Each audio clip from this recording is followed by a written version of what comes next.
Hi friends, welcome back to my channel. ഇന്നത്തെ video എന്ന് പറയുന്നത് അമൃതം പൊടി കൊണ്ടുള്ള ഒരു വെറൈറ്റി ആയിട്ടുള്ള ഈവനിങ് സ്നാക്ക് റെസിപ്പിയാണ്. അമൃതം പൊടി കൊണ്ട് ധാരാളം വിഭവങ്ങൾ നിങ്ങൾ ട്രൈ ചെയ്തിട്ടുണ്ടാകും. ഈ ഒരു സ്നാക്ക് ഉണ്ടാക്കി നോക്കൂ, എല്ലാവർക്കും ഇത് ഇഷ്ടമാവും. വീഡിയോയിലോട്ട് പോകുന്നതിന് മുമ്പ് ഈ ചാനൽ ഇതുവരെ സബ്സ്ക്രൈബ് ചെയ്തിട്ടില്ലെങ്കിൽ ഒന്ന് സബ്സ്ക്രൈബ് ചെയ്യുക. തൊട്ടടുത്തുള്ള ബെൽ ബട്ടണിൽ ഓൾ എന്ന ഓപ്ഷൻ കൂടി കൊടുക്കുക.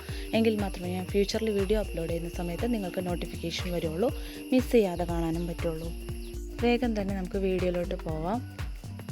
അപ്പോൾ നമുക്ക് സ്റ്റാർട്ട് ചെയ്യാം. ആദ്യം ഞാനൊരു ബൗൾ എടുത്തിട്ടുണ്ട്. അതിലോട്ട് 2 മുട്ട ഒഴിച്ചു കൊടുത്തിട്ട് നന്നായിട്ടൊന്ന് ബീറ്റ് ചെയ്തെടുക്കുക. നല്ലപോലെ ബീറ്റ് ചെയ്തതിന് ശേഷം അതിലോട്ട് 1 ടേബിൾ സ്പൂൺ ഷുഗറും 1/4 ടേബിൾ സ്പൂൺ ഏലക്കാപ്പൊടിയും ഇട്ട് കൊടുക്കുക. അമൃതം പൊടിയിൽ ഓൾറെഡി മധുരം ഉള്ളത് കൊണ്ട് തന്നെ നമുക്ക് ഷുഗർ ആഡ് ചെയ്തില്ലെങ്കിലും കുഴപ്പമില്ല. ഷുഗർ ആഡ് ചെയ്തില്ലെങ്കിൽ ഒരു ലൈറ്റ് മധുരമായിരിക്കും ഈ സ്നാക്കിന് ഉണ്ടാവുക. അതുപോലെ തന്നെ ഏലക്കാപ്പൊടി ഓരോരുത്തരുടെ ടേസ്റ്റിനനുസരിച്ച് ഇട്ട് കൊടുക്കാം. ഇപ്പോൾ ഞാനിവിടെ ഇട്ട് കൊടുത്തിരിക്കുന്നത് ഒരു 1/4 ടേബിൾ സ്പൂണാണ്. കാരണം അമൃതം പൊടിയുടെ ആ കുത്തൽ മാറി കിട്ടാൻ വേണ്ടിയിട്ട് നമുക്ക് ഏലക്കാപ്പൊടി കുറച്ച് അധികം ഇട്ട് കൊടുക്കുന്നത് നല്ലതായിരിക്കും. ഇനി ഇത് നല്ലപോലെ മിക്സ് ചെയ്തെടുക്കുക. അതിനുശേഷം ഞാൻ ഇവിടെ 250 ml 1 കപ്പ് അമൃതം പൊടിയാണ് എടുത്തിട്ടുള്ളത്.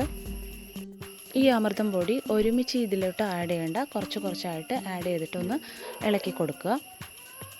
നമ്മൾ ചപ്പാത്തിക്കൊക്കെ മാവ് കുഴക്കില്ലേ, അതുപോലെ നമുക്ക് ആ ഒരു കൺസിസ്റ്റൻസിയിലാവുന്നത് വരെ നമുക്കിതൊന്ന് ഇളക്കി കൊടുത്തുകൊണ്ടിരിക്കുക.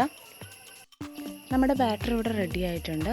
ഇനി നമ്മൾ കയ്യിൽ അല്പം ഓയിൽ തടവിയതിന് ശേഷം ഇത് ചെറിയ ബോൾസ് ആക്കിയിട്ട് എടുക്കാം. കയ്യിൽ ഓയിൽ തടവുന്നത് ഇത് ഒട്ടിപ്പിടിക്കാതിരിക്കാനാണ്. ചെറിയ ബോൾസ് ആക്കിയിട്ട് എടുക്കാം, അല്ലെങ്കിൽ നമുക്കിത് വെറൈറ്റി ഷേപ്പിലാക്കി എടുക്കാം. കുഞ്ഞുങ്ങൾക്കൊക്കെ ഇഷ്ടമാകും നമ്മൾ വെറൈറ്റി ഷേപ്പിൽ ഉണ്ടാക്കി കൊടുത്താൽ. അപ്പോൾ ഞാനിത് ഓരോരോ ഷേപ്പിലാക്കിയിട്ട് റെഡിയാക്കി എടുത്തിട്ടുണ്ട്. ഇനി നമുക്ക് ഒരു പാൻ ചൂടാക്കിയതിന് ശേഷം അതിലോട്ട് ഓയിൽ ഒഴിച്ചിട്ട് ഇതൊന്ന് ഫ്രൈ ചെയ്തെടുക്കാം.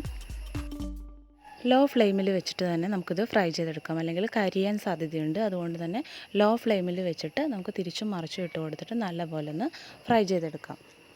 ഒരു ഗോൾഡൻ ബ്രൗൺ കളർ ആവുന്നത് വരെ നമുക്കൊന്ന് ഫ്രൈ ചെയ്തെടുക്കാം. അപ്പോൾ നമ്മുടെ വെറൈറ്റി ആയിട്ടുള്ള അമൃതം പൊടി യൂസ് ചെയ്തിട്ടുള്ള ഒരു സ്നാക്ക് ഇവിടെ റെഡി ആയിട്ടുണ്ട്. നല്ല ടേസ്റ്റാണ് കേട്ടോ ഇത് കഴിക്കാനായിട്ട്. അമൃതം പൊടി കഴിക്കാൻ ഇഷ്ടമില്ലാത്തവർക്ക് ഇതൊന്ന് ട്രൈ ചെയ്ത് നോക്കൂ, ഉറപ്പായിട്ടും ഇഷ്ടപ്പെടും. എല്ലാവരും ഈ സ്നാക്ക് ഒന്ന് ട്രൈ ചെയ്ത് നോക്കിയിട്ട് അഭിപ്രായം കമൻറ്റ് ചെയ്യുക. നിങ്ങൾക്ക് ഈ വീഡിയോ യൂസ്ഫുൾ ആവുമെന്ന് വിചാരിക്കുന്നു. യൂസ്ഫുൾ ആവുമെങ്കിൽ ഫ്രണ്ട്സിനും ഫാമിലിക്കൊക്കെ ഒന്ന് ഷെയർ ചെയ്ത് കൊടുക്കുക. ഈ വീഡിയോ ഇഷ്ടപ്പെട്ടെങ്കിൽ ലൈക്ക് ചെയ്യുക, കമൻറ്റ് ചെയ്യുക, സബ്സ്ക്രൈബ് ചെയ്യുക. അടുത്തൊരു നല്ല വീഡിയോ ആയിട്ട് കാണുന്നത് വരെ എല്ലാവരും സേഫായിരിക്കുക. Stay healthy, stay happy and thank you all.